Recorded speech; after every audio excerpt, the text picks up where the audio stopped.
Buenos días, Dios les bendiga. Hermanitos, estamos llegando al final de este libro de Jeremías.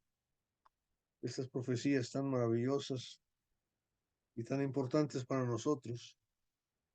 Esta es la última profecía que nos va a dar Jeremías en su libro, la destrucción de Babilonia. Y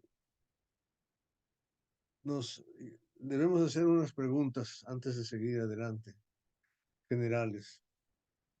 Y eso es para todos nosotros. Y son las mismas cosas que vemos cuando estudiamos, por ejemplo, la vida del apóstol Pablo, la vida de Cristo en sí. Y viendo, por ejemplo, que aquí el pueblo de Dios está yéndose cada vez más al pecado, está autodestrozándose y formando su finalidad, a donde va a llegar. Está estableciendo su propia meta, que es destrucción.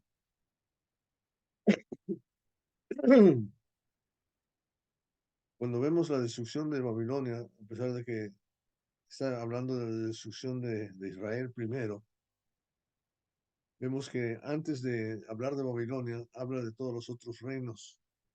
Y todos esos otros reinos, en el capítulo 49, 48, etcétera, este, habla de destruirlos, pero después dice que los va a restaurar, igual que Israel. Pero Babilonia no habla de restaurarlo. Babilonia va a ser destruido y punto, y se acabó. Es un poquito como Sodoma y Gomorra, que desaparecen del mapa, como quien dice. Y también eso se hacen preguntas. Y las preguntas que debemos hacernos es la misma que se hizo Pablo. Cuando él iba en camino a Damasco a perseguir a cristianos, a hacer lo que él pensaba que estaba bien, sin saber que estaba haciendo mal, de repente se quedó ciego y cayó al suelo.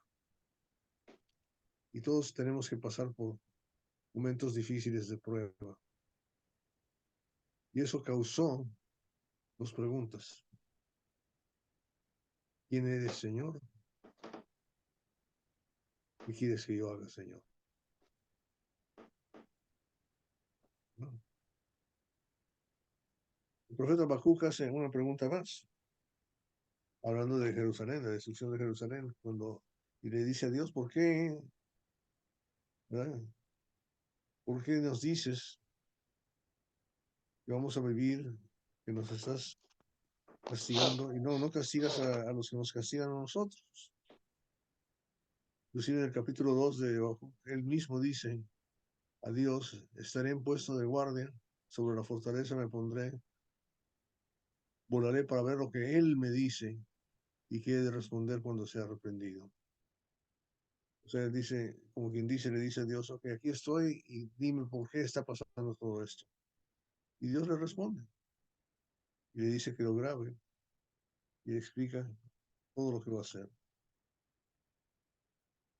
¿Verdad? Y Dios está diciendo una conclusión muy específica del versículo 4 del capítulo 2 de Habacuc.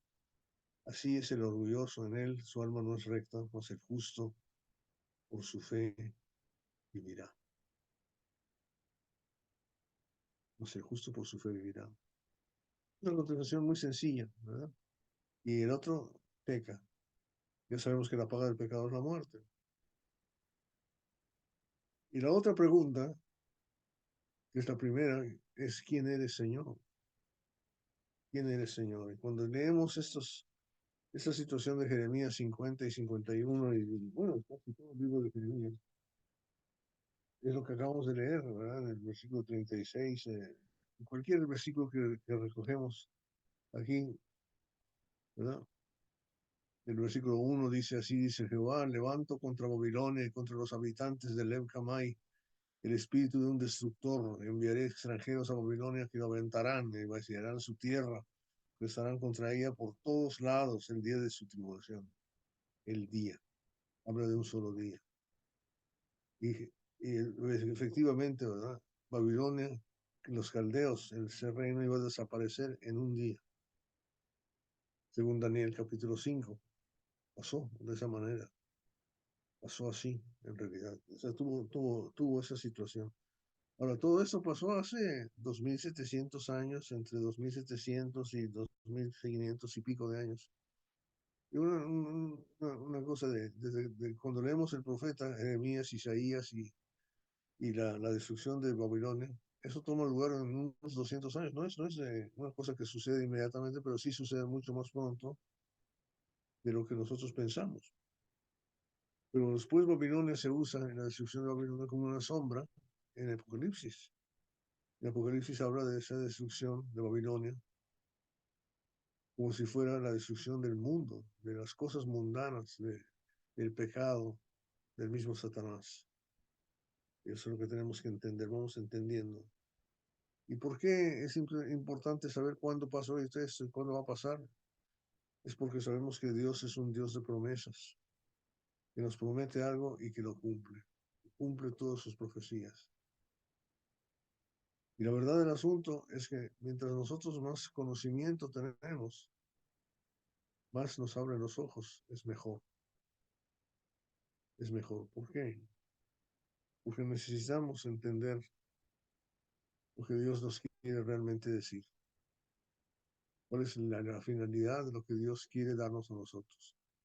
Todos en un momento dado sufrimos y sabemos que tenemos momentos muy trágicos en nuestra vida. Yo no creo que haya nadie aquí que no haya sufrido una tragedia en su vida o esté sufriendo una tragedia o que vaya a sufrir una tragedia. Todos tenemos tragedias y todos queremos saber cuál es el desenlace de lo que va a pasar. Y Dios nos da la solución. Primero, la pregunta es, ¿quién eres, Señor?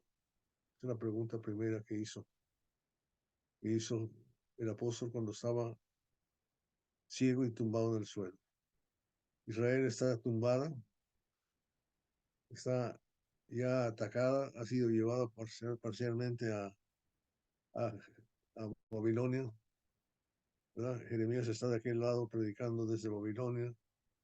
Jeremías está acá cerca de Jerusalén, predicando a los que están por acá de este lado, diciéndoles todo esto que estamos leyendo hasta ahorita.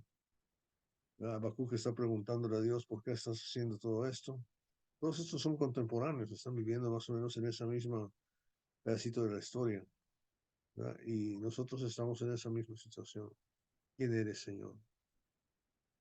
Y una cosa, cuando lo leemos en Ezequiel, estas profecías, vemos que casi 40 veces, o por ahí, 40 o 37 veces, Jehová dice, y sabrán que yo soy Jehová. O sea, una de las cosas que está contestando Dios es la pregunta, ¿quién eres, Señor? Y aquí nos muestra dos cosas que son importantísimas. Una vez, en el caso de Ezequiel, que es lo que pasa con Jeremías, Dios está mostrando su poder, ¿verdad? Su poder destructor, su poder destructor. Y cuando restaura a la gente, está poniendo otra naturaleza de él. Es exactamente al revés. ¿Quién eres, Señor?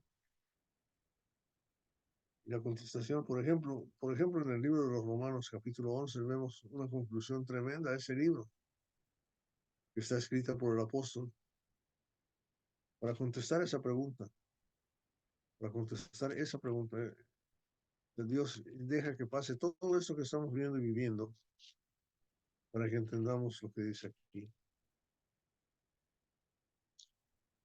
Cuando él habla del Evangelio, ¿verdad? Porque es lo que de eso se trata Romanos, ¿verdad? Son las buenas nuevas. Romanos 1:16, ¿verdad? La justicia de Dios para salvación. Justicia de Dios para salvación, esa es, ¿verdad? Pero aquí en Romanos, en el capítulo 11,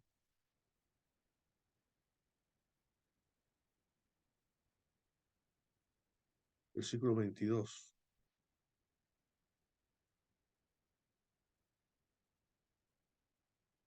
dice, mira pues, después de que era explicado que el pueblo judío fue castigado y el pueblo gentil fue convertido para provocar celos al pueblo de Dios, al israelita, para que el israelita regrese, para que todos fueran salvos. Los castigó porque los quería educar y enseñar y darles sabiduría para volver. Y uno cuando entiende eso, entiende el plan de Dios de salvar a todo el mundo, la solución es lo que dice Pablo aquí: mira pues la bondad y la severidad de Dios. Severidad para con los que cayeron, pero para ti bondad de Dios si permaneces en su bondad. De lo contrario, tú también serás cortado. Y también ellos, si no permanecen en su incredulidad, serán injertados, pues poderoso es Dios para injertarlos de nuevo. Bondad, severidad y poder. El reino más poderoso de la tierra, más poderoso, eran los de Babilonia, los caldeos. Los destruyó en un día, en un solo día. El poder de Dios. Sabrán que yo soy Jehová. En una sola hora, en un solo día, el Hijo de Dios se hizo carne, habitó entre nosotros, fue muerto, sepultado, y al tercer día resucitó. Pero en un solo día venció la muerte. En una sola hora, en un solo minuto. Venció la muerte y fue ejemplo a nosotros para que entendiéramos el poder de Dios. Un poquito más adelante, ahí mismo en Romanos, el 33, cuando se nos abren los ojos del entendimiento: Señor, ¿quién eres? Oh, profundidad de las riquezas y de la sabiduría y del conocimiento de Dios. Cuán insondables son sus juicios e inescrutables sus caminos. Pues ¿quién ha conocido la mente del Señor, o quién llegó a ser su consejero? ¿Quién le ha dado a él primero para que él tenga que recompensar? Porque de él, por él y para él son todas las cosas. A él sea la gloria para siempre. Amén. La lección que tenemos que aprender más importante es: ¿quién eres, Señor? ¿Quién eres, Señor? Yo soy el Creador, el que tiene poder para hacer todo. Yo soy el Creador que puede hacer todo y merece recibir la gloria. ¿Por qué estoy diciendo esto? Porque una vez que yo entiendo un poquito de lo que estoy escuchando ahorita, la siguiente pregunta es: ¿qué quieres que yo haga, Señor? Eso es lo que preguntó Pablo. ¿Qué quieres que yo haga, Señor? ¿Y saben qué es lo que contestó? ¿Qué le contestó Jesús? Ve a Damasco y se te dirá lo que tienes que hacer. Yo también, no le dijo ahí en ese momento, sino en el se te dirá. Él tenía que aprender del mensaje de Dios que le iba a decir lo que tenía que hacer para poder recibir esta salvación que está ofreciendo aquí. Ahora, ¿qué quieres que yo haga? Vete a Damasco. Vete a Damasco. No seas pronto para hablar, sé pronto para escuchar. Deja que hable Dios, escucha su palabra. Aprende a estudiar lo que Dios quiere que hagas. Por tanto, versículo 12, capítulo 12, versículo 1, hermanos, les ruego por las misericordias de Dios, presenten sus cuerpos como sacrificio vivo y santo, aceptable a Dios, que es el culto racional de ustedes. Quiero que entendamos lo que está diciendo. Una cosa es llegar y decir a una persona: tú tienes que reunirte el domingo, tú tienes que ofrendar, tú tienes que tomar la cena del Señor, tú tienes que bautizarte, tú tienes que hacer todo esto. Y otra cosa es decir: mira cómo es Dios, para que tú, al ver su grandeza y su gloria, ¿no?, ¿qué es lo que quieres hacer? Pablo lo que quiere hacer, según el versículo 35 del capítulo 11, es darle la gloria para siempre. Y mi pregunta a uno de cada uno de nosotros es: ¿conocemos suficientemente a Dios para desear darle la gloria a Él? para realmente decir vamos a glorificarte, o estamos todavía haciendo las cosas a nuestra manera. Porque el judío hacía eso, ignorando las escrituras, ignorando la sabiduría de Dios, establecieron su propia justicia. Y mismo se lo dice en Romanos en el capítulo 10. Y el mundo es así. El mundo establece su propia justicia. O sea, justifica sus propias acciones, establece su propia ley, en vez de seguir la ley de Dios. ¿Por qué? Porque no conoce a Dios. Y Dios se manifiesta en dos formas, como ejecutor y como salvador. Tan sencillo como todo eso, como ejecutor y como salvador. Y si sabes eso, mientras más entiendes el poder que Él tiene para salvar, más vas a querer glorificarle. Mientras más quieras glorificarle, va a ser mucho más fácil que aprendas cómo hacerlo. Varones, hermanos, ¿qué haremos? ¿verdad? Y la doctrina de los apóstoles fue enseñada. Pues hagan esto, esto y esto y esto y esto. Pero ¿a quiénes? A los que quieren hacerlo. ¿Por qué lo quieren hacer? Porque sabemos quién es Dios. Y que lo que queremos es glorificarle a Él, no glorificar al hombre, no glorificar a las cosas. Aquí estamos glorificando a nuestro presidente, a nuestro país, otro país. Estamos glorificando un coche, estamos glorificando un sitio, un lugar, estamos glorificando a un ser humano, un hijo, una madre, un padre. Ese no es el trabajo, no es cuestión de negarlos, es cuestión de comparar a quién le vamos a dar la gloria y por qué. Porque si nosotros lo que queremos hacer es glorificar a Dios, no nos vamos a quejar, hermanos. No vamos a tener problemas matrimoniales o de decisiones, que me gusta esto y no me haces esto, lo haces mal, esto te faltó. No estamos pensando en eso. No estamos viendo los defectos de los demás, estamos viendo la gloria de Dios y nuestra vida, nuestro punto racional es no pensar en nosotros mismos, sino pensar en cómo glorificar a Dios. ¿Qué es lo que estamos haciendo? ¿Qué es lo que vamos a hacer? Esa situación es tan importante que la veamos así sumamente rápido. El capítulo 18 de Apocalipsis y el 19. Ojalá y tú. Imagínense esta clase si leyéramos 2 capítulos de Isaías, 2 capítulos de Jeremías, 2 capítulos de Ezequiel, Habacuc, 2 capítulos y 2 capítulos de Apocalipsis, para darnos cuenta de lo que estamos hablando. Eso nos ayudaría y ojalá y tuviésemos tiempo para hacerlo. El Apocalipsis en el capítulo 18 habla de la destrucción de Jerusalén, de Babilonia, claro, figurativamente, ¿no? Y le está diciendo a Juan que escriba lo que ha visto y oído, y él de eso dice, versículo 18, capítulo 18, 1 dice, después de eso vi otro ángel descender del cielo, que tenía gran poder, y la tierra fue iluminada con su gloria, es de lo que muestra el mensajero de Dios, la gloria de Dios, y gritó con potente voz, cayó la gran Babilonia, se ha convertido en habitación de demonios, en guarida de todo espíritu inmundo, en guarida de toda ave inmunda y aborrecible, porque todas las naciones han bebido del vino. O sea, se explica como si fuera Babilonia, como un súper grande reino de aquí de este mundo ha sido destrozado. Y sabemos que el príncipe de este mundo es Satanás. Y Babilonia fue destrozado cuando murió Belsasar, ¿verdad? El Bene Bene Tekel Tekel de Daniel.